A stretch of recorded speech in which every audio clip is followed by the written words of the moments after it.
My son died on a Sunday. They said the radio station, we are sorry for your loss. Take as much time as you need. Take off as much time as you need. Brandon, I was back on the air that Wednesday. You know why? Because their kids died also. They mama died. My mother's still living. They on the way to dialysis and their kids died. They on the way to chemotherapy and their kids died.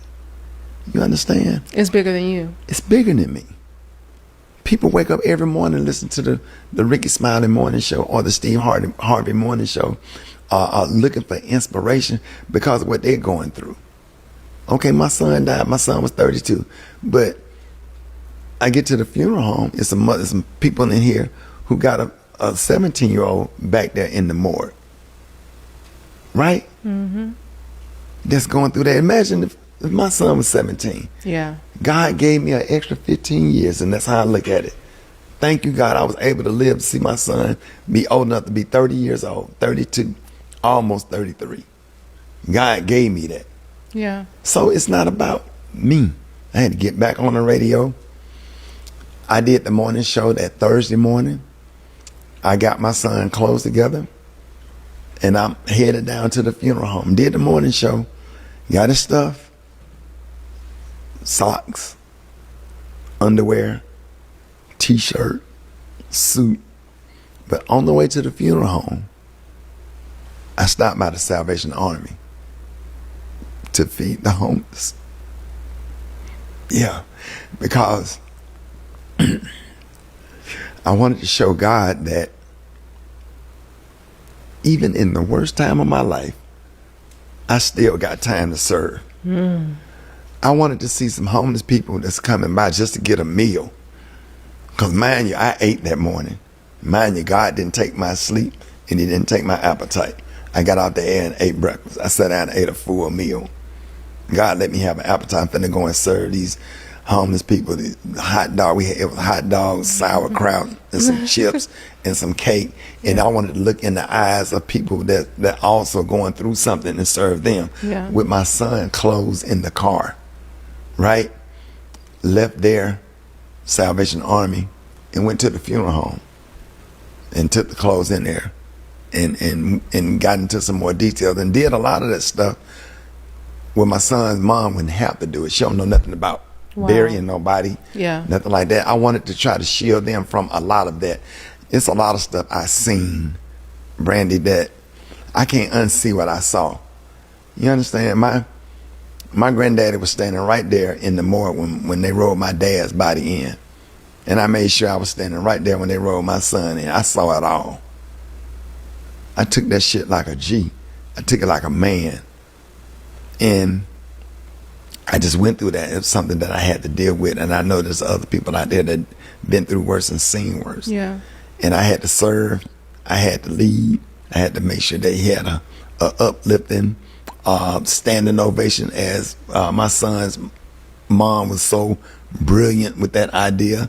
Instead of calling it a funeral or homegoing service, she called it a standing ovation because he was a comic. Yeah. You know, inspired by your dad, inspired by me, inspired by Martin Lawrence and other comics that he loved. And he absolutely loved Dave Chappelle. So we wanted to do that for him.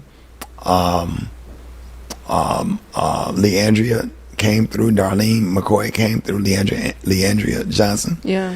And my pastor and other pastors came through. It was an awesome celebration for him. But that was a hard, cold end of January, February. That was the darkest time of my life. It's got to be. I'll never forget it. And I'm not looking forward to February again because I don't know. I just don't know how I'm going to feel because coming up on it. 1 year. On 1 year and dealing with the fall and the winter month. I don't know if that's going to be a trigger, but I got, how do you pronounce her name? Miss Van Zant. Iyanla Van Zant. Van Zant. That's a big thing for you. Yeah. And we're going to get together and peel out the layers. Because you're starting therapy. You said you're starting therapy. Yeah. What made you decide this? I had to do it because I blocked it out of my head. It's like right here. Yeah. Like I know that it happened, but I got it blocked and I won't deal with it. I can talk about it. I don't. It's strange. I can talk about it, but I just won't deal with it because my son was 32, but what I see is a happy 7-year-old out there jumping on the trampoline. You know,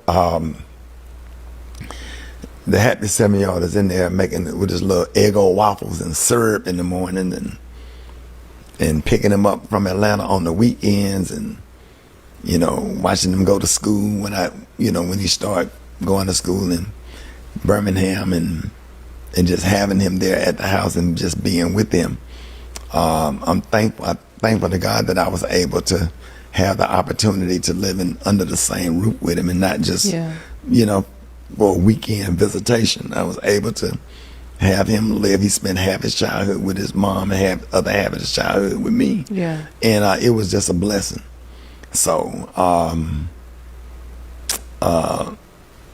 didn't lose no sleep over decisions that I made as a parent. I didn't do anything wrong. Did you ever question it? Never. Even in those moments? Yeah. Only thing I would have done is probably sent him to rehab one more time, but I sent him to rehab the 2 times that he asked to go. You can't make nobody go to rehab if they don't want to go. Yeah. Special K got with his mom, and they sent him. He came back early, and and then after that he died. You know, so it's a nightmare. You feel like you have a disease. You're walking around like something is wrong with you. It's like you're different from everybody else. It's like you have leprosy.